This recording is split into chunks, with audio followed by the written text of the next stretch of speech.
I was buzzing with excitement as I drove toward the airport. It had been a long 2-week business trip for my wife, Emily, and I couldn't wait to see her again. I even brought flowers, her favorite white lilies. She'd texted me earlier that morning, saying she missed me and couldn't wait to be in my arms again. The drive was smooth and I had plenty of time to park, grab a coffee, and wait at the arrivals terminal. I checked the flight tracker. Her plane had landed 15 minutes ago. Any minute now, I'd see her coming down the escalator, luggage in tow, smiling at me like she always did. But what I saw instead sent a cold wave of shock through my body. Emily wasn't alone. She was walking side by side with another man, a tall, well-dressed guy, early 40s, with expensive sunglasses resting on his collar and a casual confidence that made my stomach twist. He was rolling her suitcase like it belonged to him, and Emily, she was laughing. She had that giddy, flirty smile I hadn't seen in years, the one she used to give me when we first started dating. I froze. My heart pounded so hard I could hear it in my ears. I must have been mistaken. Maybe he was just a colleague, someone she met on the flight. But as I watched them approach, I noticed something that shattered that hopeful thought, her hand casually brushing his arm, his fingers grazing the small of her back. An intimate, familiar touch. The kind a husband would recognize immediately. I took a step forward, gripping the flowers so tightly the stems nearly snapped. I wanted to believe there was an explanation. She still hadn't seen me. Then it happened. Right before my eyes, Emily turned toward the man, laughed at something he said, and without hesitation, leaned in and kissed him. A real kiss. Not a friendly peck. Not an absent-minded gesture. A deep, lingering kiss like they were the only two people in the world. I felt the air leave my lungs. My vision blurred. My whole body went numb. The airport, the people, the sounds, it all faded into the background. Nothing else existed except for that moment, that betrayal. And then, as if the universe wasn't done humiliating me, Emily finally pulled away, turned her head, and locked eyes with me. Her face went pale. My world shattered. For a moment, everything stood still. The air between us froze. Emily's face drained of color, her eyes widening in sheer disbelief as if she had seen a ghost. But I wasn't the ghost in this situation, my marriage was. The man beside her noticed her reaction and turned to follow her gaze. His expression shifted from relaxed to cautious, like he sensed trouble was coming. My hands tightened around the flowers I had bought for my wife, the same wife who had just kissed another man in front of me at the airport. The petals crumpled under my grip and I forced myself to breathe, to stop the world from spinning. Emily's lips parted, but no words came out. She looked panicked, scrambling for an explanation, but what could she say? That it was a misunderstanding? That she thought I wouldn't be here? That I wasn't supposed to see this? I wasn't waiting for an excuse. I walked toward them. Each step felt heavier than the last, as if I were trudging through quicksand. My heart pounded like a drum in my chest, and every nerve in my body screamed at me to demand an answer. But deep down, I already knew the truth. She had moved on. She just hadn't told me yet. The closer I got, the more I saw the cracks in her reaction, guilt, hesitation, and something else, fear. Not fear of me, but fear of the consequences. She was caught, and she knew it. Finally, I reached them. "Hey," I said, my voice shockingly calm for someone whose world had just imploded. Emily swallowed hard. "Ayo." The man beside her shifted uncomfortably, sensing the tension. He had that polished look of someone who thought he was untouchable, clean-cut, expensive watch, well-tailored clothes. He was older than me by a few years, and from the way he carried himself, he wasn't some random fling. I turned to him, my voice sharp. "Who are you?" He hesitated, then extended his hand. "I'm Richard." I didn't take it. Emily's voice wavered. "Honey, let me explain." "Honey?" She had the audacity to call me honey while standing next to the man she had just kissed? I let out a bitter laugh, shaking my head. "No, Emily. I think the explanation is pretty clear." Richard glanced between us, sensing how badly this was spiraling. "I think maybe we should, I cut him off. "You should what? Walk away? Pretend I don't exist?" Emily's hands trembled as she reached for mine, but I took a step back, avoiding her touch like it burned. "Please, it's not what it looks like," she pleaded. "Not what it looks like." I scoffed. "Emily, I watched you kiss him. Right here. At the airport. In public. How exactly am I supposed to interpret that?" Her breathing turned shallow. She was running out of ways to dodge the truth. Finally, she exhaled sharply and squared her shoulders. And then, in the most surreal moment of my life, she stopped looking ashamed. Instead, she looked determined. "I was going to tell you," she admitted. "Just not like this." My stomach twisted. "Tell me what, exactly?" Richard shifted again, awkwardly running a hand through his neatly styled hair. Emily hesitated for a long moment before finally speaking the words that would change everything. I met someone, Alex, she whispered, I starting to Richard. And I fell in love. It felt like a knife twisting in my chest. I had suspected something was wrong for months. The distance, the coldness, the nights she spent working late that never quite added up. But hearing her say it out loud like it was a choice she had already made was something else entirely. My vision blurred, but I forced myself to stay steady. How long? She looked down, unable to meet my eyes. 6 months. 6 months. Half a year. Half a damn year of my life wasted on a woman who had already checked out of our marriage, who had already built a new life with someone else while I had been left in the dark. I clenched my jaw so hard it hurt. And when were you planning to tell me? After you moved out? After you filed for divorce? Or were you just going to keep sneaking around until I caught you? Emily flinched. I didn't want to hurt you. That was almost laughable. Richard finally spoke up, clearing his throat. Look, man, I know this is hard, but... I turned to him sharply. No. You don't get to speak. His mouth snapped shut. The tension was suffocating. People around us had started to notice. Travelers slowed down as they passed, some glancing our way with curiosity, others quickly looking away. The pain and humiliation were unbearable, but I refused to let them see me break. Emily bit her lip, looking genuinely regretful. I'm sorry, Alex. Sorry. That word felt meaningless now. I took a deep breath, steadying myself. I wouldn't let her see me crumble, not here, not in front of everyone. I nodded, my voice colder than ice. Then I guess there's nothing left to say. I dropped the crumpled flowers to the floor and turned on my heel, walking away without another word. But as I reached the exit, something told me this wasn't over. Not by a long shot. I stormed out of the airport, the weight of the moment pressing down on me like an avalanche. My entire body was buzzing, not with anger, not even with sadness, but with a numb disbelief that made every step feel unreal. The cold night air hit my face as I pushed through the sliding doors, stepping onto the pavement outside. The world kept moving. Taxis honked, travelers pulled their suitcases, lovers embraced. And I was just a man who had come to pick up his wife and ended up picking up the shattered remains of his marriage instead. I wanted to scream, to smash something, to demand an explanation that actually made sense. But none of it would change the fact that I had been blindsided in the worst possible way. 6 months.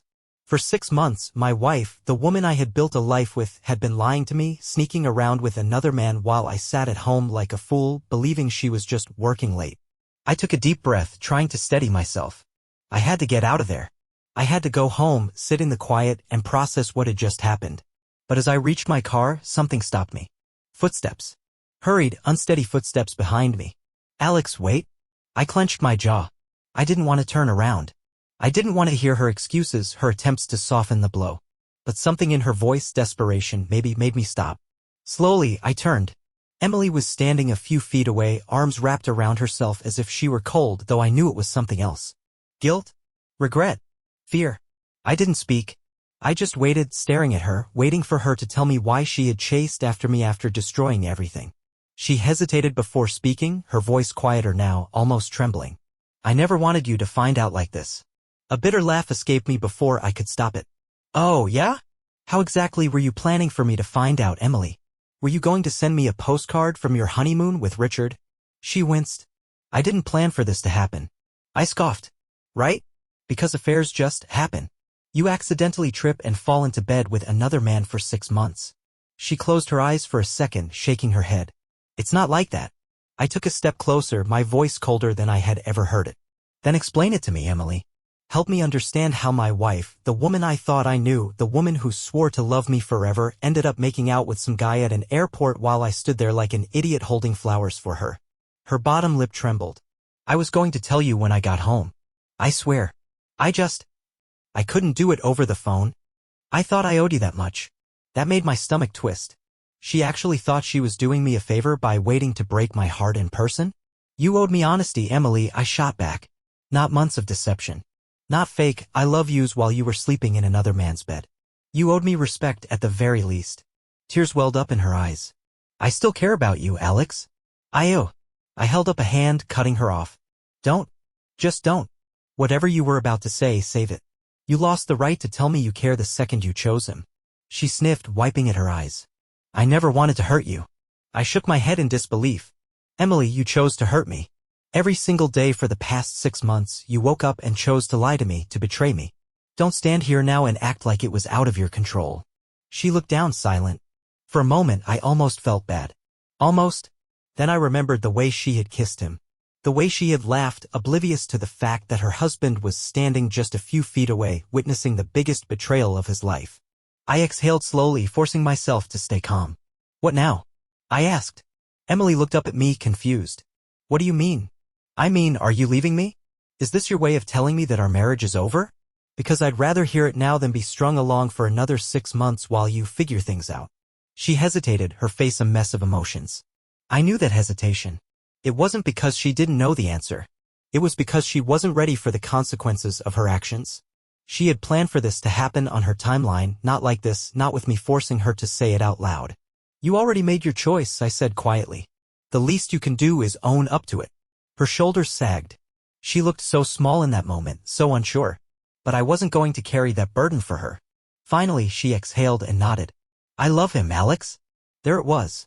The final nail in the coffin. I felt something inside me snap. Not in anger, not in devastation, but in clarity. This was it. This was the end. I nodded once. Okay. Her eyes searched mine as if she expected more, maybe a fight, maybe a desperate plea for her to stay. But I wouldn't give her that satisfaction. I turned, unlocked my car, and got in. As I pulled away, I saw her in the rearview mirror, standing there alone, watching me go. I should have felt broken. I should have felt lost. But all I felt was free. The drive home felt like an eternity. The silence in the car was suffocating, even with the city lights flashing by. I had spent years building a life with Emily, years believing we were solid, that we were a team. And in a matter of minutes, everything I thought I knew had unraveled. I kept replaying the moment over and over, the way she kissed him, the way she looked at me when she realized she was caught. Not with shame. Not with regret. With fear. But not fear of losing me. No, she was afraid of the fallout, afraid of how inconvenient it was that I had found out this way. I tightened my grip on the steering wheel. My hands were still shaking. I reached for my phone at the next red light and pulled up our last messages. Emily, I can't wait to see you.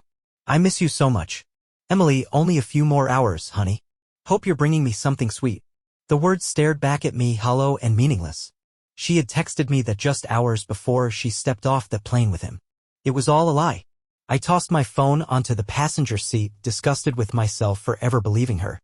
When I pulled into our driveway, I didn't get out right away. I just sat there, staring at the house we had lived in for years. The front porch where we used to drink coffee on Sunday mornings. The window of our bedroom where she had kissed me goodnight. And now it was just a place where she had probably fantasized about him while lying next to me. I forced myself out of the car and walked inside. The second I stepped in, I knew. Something was off. The house felt wrong. I flipped on the lights and scanned the living room. Nothing obvious was out of place, but there was this heavy, suffocating feeling that I couldn't shake. Like I was standing in someone else's home. I moved toward the hallway, stopping outside the bedroom. My heart pounded. I pushed the door open. And that's when I saw it. Her side of the closet, half empty. The realization hit me like a freight train. She had already started packing. This wasn't some sudden love affair. She had been preparing for this. While I had been clueless, bringing home takeout and making plans for our anniversary, she had been quietly shifting her life toward him. I let out a slow breath, trying to keep myself steady. I moved closer, my eyes scanning the space, looking for any sign of when she had started the silent exodus. And then I saw it, a small, neatly folded note on my nightstand. I picked it up, my fingers trembling. It was short. Too short. Alex, I never wanted it to end like this. But we've been distant for a while now. I tried to fight it, but my heart led me somewhere else. I'll come by tomorrow to talk. Please don't hate me. I still care about you. Emily. That was it? That was all she had to say after shattering everything we built? I clenched the paper in my fist, my vision blurring with anger. She tried to fight it? She tried? What a joke. If she had tried, she wouldn't have been sneaking around behind my back for half a year. She wouldn't have kissed another man in the middle of an airport while her husband stood just feet away, holding flowers for her like an idiot. A sudden surge of energy shot through me. I needed to do something. Anything. I grabbed my phone and scrolled through my contacts. My thumb hovered over a name I hadn't called in a while, Ryan. Ryan was my best friend. The guy who had seen me through college, through job changes, through late-night existential crises. He had always had my back. And right now, I needed someone in my corner before I lost my mind. I hit dial. It rang twice before he picked up. Alex? His voice was groggy. Dude, do you have any idea what time it is? I glanced at the clock. 1:42 a.m. I hadn't even realized how late it was. I need you to come over, I said, my voice hoarse. He was silent for a second. Then he must have heard something in my tone because his next words were sharp and alert. What happened? I exhaled shakily. Emily. My throat tightened. Saying it out loud made it all too real. She's been cheating on me. Silence. Then, a low curse. I'm on my way. I hung up and sat on the edge of the bed, staring at the note in my hand. This wasn't a dream. This wasn't something I could wake up from. My wife had chosen another man. And now I had to figure out what the hell I was going to do next. The house was too quiet. I sat on the edge of the bed, staring at the note until the words blurred together. My mind was racing, trying to make sense of everything, but there was no sense to be made. She was gone. Half packed, half out the door, as if she had been living a double life, one foot in our marriage, the other in his bed. And I was supposed to not hate her? I felt like a fool. A pathetic, unsuspecting fool. The doorbell rang. I jumped up startled, my heart pounding from the sudden noise. I had almost forgotten I called Ryan. When I opened the door, he was standing there in basketball shorts and a hoodie, hair messed up from sleep. But the second he saw my face, his expression darkened. Jesus, man, he muttered. You look like hell. Feels worse. I stepped aside, letting him in. Ryan walked into the living room and immediately noticed the half-empty closet through the open bedroom door. He turned back to me, eyes narrowing. She left. She's leaving. I threw the crumpled note onto the coffee table. Apparently, she was just waiting for the right time to tell me. Ryan picked up the note, read it, and let out a bitter laugh. Please don't hate me? Are you kidding me? He shook his head. This is unreal.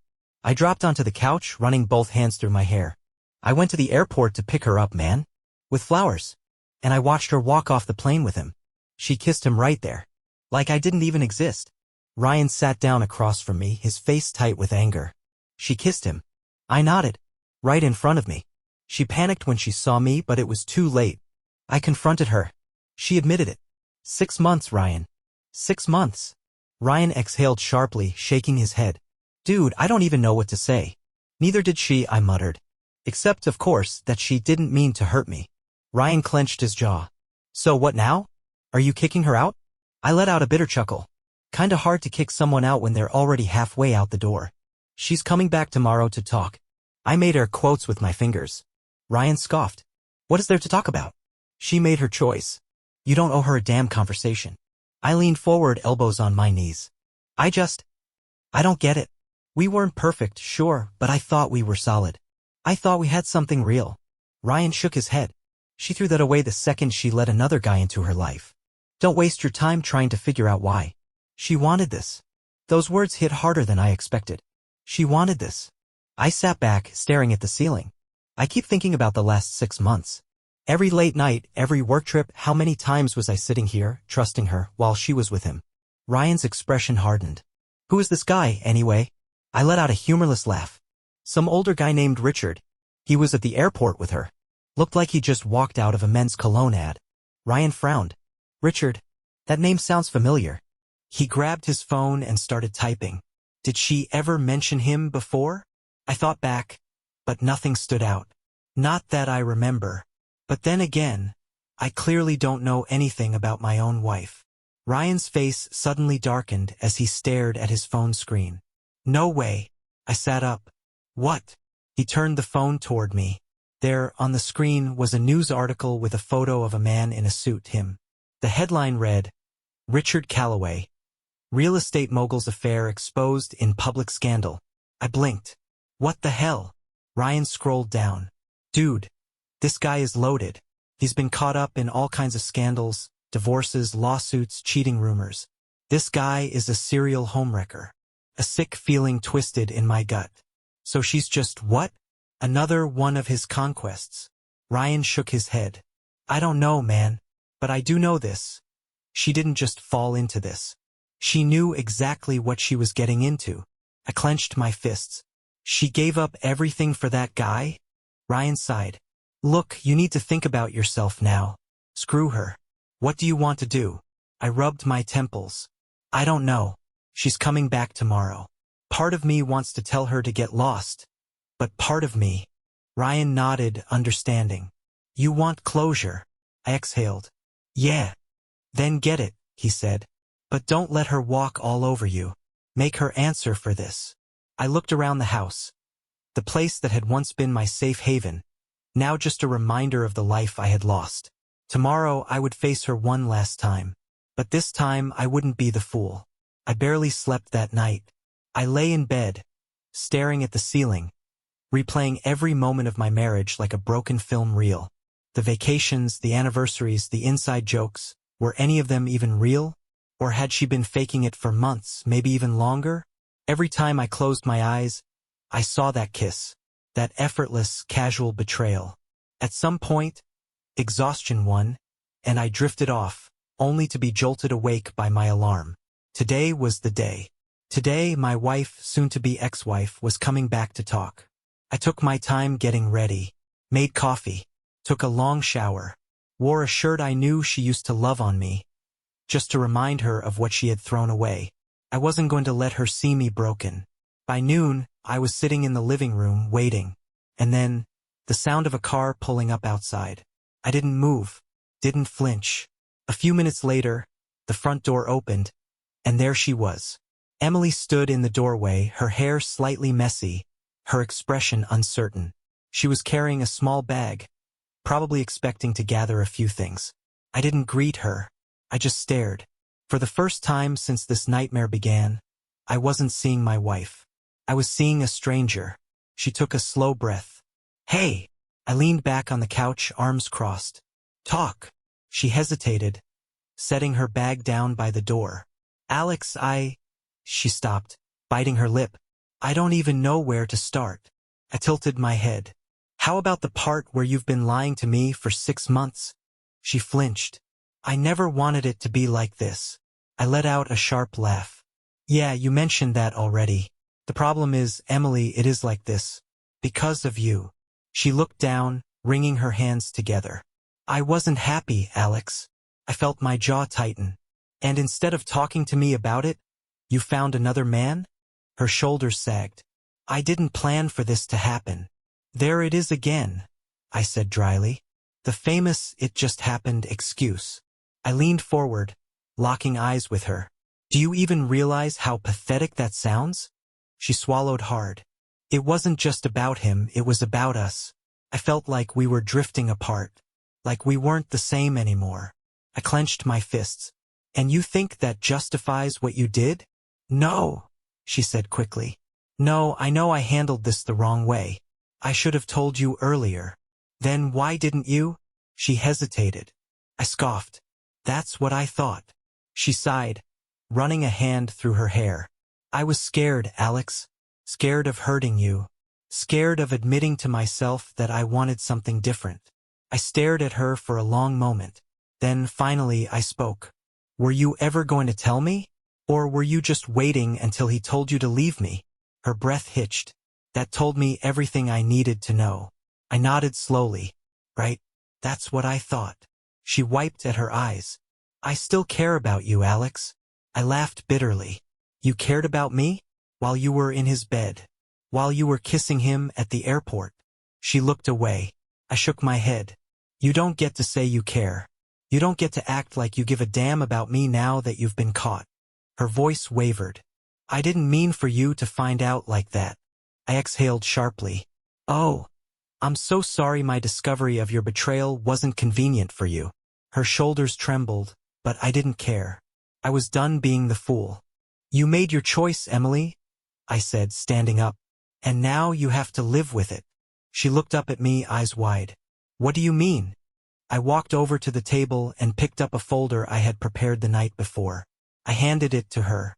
She opened it and paled. Divorce papers, I said flatly. Already drawn up. You just need to sign. She blinked rapidly, like she hadn't actually processed that this was real. Alex, I'm not going to beg, Emily. I'm not going to fight for someone who was never mine to begin with. Tears welled in her eyes. This isn't how I wanted it to end. I stepped back. But it's how it ended. She stared at me for a long moment. Then slowly she reached for a pen and signed. Just like that, it was over. No dramatic last-minute confessions. No apologies that could erase the damage. Just 2 signatures on a page that closed a chapter one never thought would end. She set the pen down, looking up at me one last time. I really did love you. I nodded. Yeah, just not enough. She flinched at that. Without another word, she grabbed her bag and walked to the door. She hesitated for just a second before stepping outside. And then she was gone. I stood there for a long moment, staring at the empty space she left behind. And for the first time since this nightmare began, I felt free. The moment the door clicked shut behind Emily, silence filled the house. Not just silence, emptiness. For the first time in years I was alone. Truly alone. I exhaled slowly, gripping the back of the couch as I tried to ground myself. It was over. The woman I had built a life with had walked out, leaving nothing behind but a signed divorce agreement and 6 months of betrayal weighing on my chest. And yet, I didn't feel the crushing heartbreak I expected. I felt relief, like a weight had been lifted. No more lying awake at night wondering why she was distant. No more questioning the late work nights or the sudden out-of-town meetings. No more playing the fool. It was done. I grabbed the divorce papers off the table, staring at her signature at the bottom. I traced the ink with my finger, almost in disbelief. A part of me had braced for her to fight, to make excuses, to beg for another chance. But she had signed without hesitation. That told me everything I needed to know. Her heart had been gone long before I caught her at the airport. I set the papers down and exhaled. And then, because I had nothing else to do, I picked up my phone. Ryan had been texting nonstop. Ryan, did she show up? Ryan, dude, answer me. Do I need to come over? Ryan, if she's still there, I swear I'll. I smirked and typed back. Me, she's gone. Signed the papers. It's over. His reply came almost instantly. Ryan, holy sh, okay. I'm coming over. Don't argue. I chuckled despite myself. I didn't argue. 15 minutes later, Ryan walked through the front door carrying a 6-pack of beer and a bag of fast food. Figured you haven't eaten, he said, tossing the bag on the table. And if you have, well, shut up and eat again. I smirked, grabbing a beer as we sat on the couch. Appreciate it. Ryan cracked open a bottle, taking a long sip. So, how bad was it? I leaned back. Not as bad as I expected. She tried the whole, I didn't mean to hurt you thing. But in the end, she signed the papers without a fight. Ryan scoffed. Wow, that easy. I nodded. Yeah, which means she really was just waiting for the right moment to tell me. I caught her off guard, but she had already made her choice. Ryan exhaled. Unbelievable. I took a sip of my beer. Not really. I mean, I saw the signs. I just didn't want to believe them. Ryan gave me a look. Don't do that. Don't blame yourself for her garbage choices. I shrugged. It's not about blame. It's just, now that it's over, I can see it clearly. I lost her a long time ago. I just didn't know it. Ryan was quiet for a moment. Then he nodded. Well, she's gone now. And that means it's time for a new chapter. I smirked. New chapter.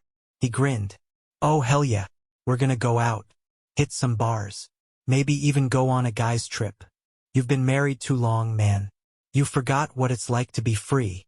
I chuckled. I don't know about all that. Ryan tilted his head. You do know about all that. And you are going out. No sitting around moping like some sad rom-com protagonist. I rolled my eyes. Fine. But not tonight. I need time. He nodded. Fair enough. We sat in silence for a while, just drinking, eating, and letting the reality of everything settle in. Then, out of nowhere, Ryan frowned. Wait a second. I glanced over. What? He pulled out his phone. I've been thinking about something. That guy, Richard Calloway. I knew his name sounded familiar. He scrolled for a few seconds, then froze. My stomach twisted. What? Ryan turned the phone toward me. There, on the screen, was a social media profile. And the second I saw it, my blood turned ice cold. Richard Calloway. Mutual friends, Emily Calloway's profile. My heart stopped. Calloway? I snatched the phone from Ryan's hand, my eyes darting between the names. No. No way. Ryan stared at me. Dude, that's her maiden name. The realization hit me like a truck. Emily hadn't just run off with some rich older guy. She had run off with her own cousin. A nauseating feeling churned in my stomach. What the hell? Ryan looked just as disturbed as I felt. That's insane. Were they close before? I racked my brain trying to remember. Not really. I mean, she mentioned family reunions, but I never thought anything of it. Ryan shook his head. This is some next-level insanity. I rubbed my temples. So let me get this straight, she cheated on me with her cousin, signed divorce papers without a fight, and now she's going to live with him? Ryan let out a low whistle. I mean, it makes sense why she didn't fight the divorce. Can you imagine trying to explain this in court? I groaned. This just keeps getting worse. Ryan smirked. Or better. Because now you can really walk away knowing you dodged a nuclear bomb. I exhaled. He wasn't wrong. I had been grieving a marriage that didn't even exist anymore. But now I wasn't just free, I was lucky. I glanced at the divorce papers on the table. I thought I would feel broken. Instead, I felt like I had just won the lottery. All right, I said, finishing my beer. Let's go out. Ryan grinned. Now you're talking. For the first time in months, I felt good. And for the first time in my life, I realized something. Sometimes, the best thing that can happen to you is losing someone you thought you couldn't live without. That night, I walked out of my house feeling lighter than I had in months. Not because the pain was gone. Not because I had moved on. But because, for the first time since I caught Emily at the airport, I realized I wasn't the one losing anything. She was. Ryan and I hit a local bar, not one of those clubs filled with loud music and college kids, but a laid-back place where I could just sit, drink, and breathe. The bartender gave me a knowing look like he had seen 100 guys in my position before. And maybe he had. I downed my first drink fast. By the second one, I was actually enjoying myself. By the third, I was looking around and realizing something insane. There were other people in the world. Beautiful women. Interesting strangers. Life beyond the nightmare I had been living. Ryan leaned in, grinning. You know what I love about this? I smirked. That I'm finally drinking again? He chuckled. No. That Emily thinks she won. I tilted my head. How do you mean? Ryan took a sip of his beer, shaking his head. She probably walked out of your house today thinking she was in control. That she was the one leaving you behind for something better. I laughed. Yeah, better? Her own cousin. Ryan made a gagging noise. Exactly. You got the last laugh. She thinks she's walking into some perfect new life, but she just tied herself to a guy who has divorce scandals as a hobby. I exhaled, feeling the truth of his words settle in. He was right. For months, I had been grieving a woman who had already left me. A woman who had made her choice long before I ever saw it coming. But what had she actually gained? A life built on lies. A relationship that would never be free of scandal. A man whose reputation was cheating. And me? I was free. No baggage. No guilt. No one to answer to. The weight in my chest finally loosened, and for the first time I smiled. Really smiled. I don't need revenge, I said, shaking my head. She's her own revenge. Ryan raised his beer. Now that is the best attitude I've heard all night. We clinked bottles, and just like that, I felt it the moment everything truly shifted. I wasn't the victim. I wasn't the broken man my cheating wife left behind. I was the man who walked away. And that made me the winner. As the night went on, I realized something else. I wasn't in a rush to find someone new. I wasn't here to drown my sorrows in a rebound. I was just here, living, breathing, and finally free. The end.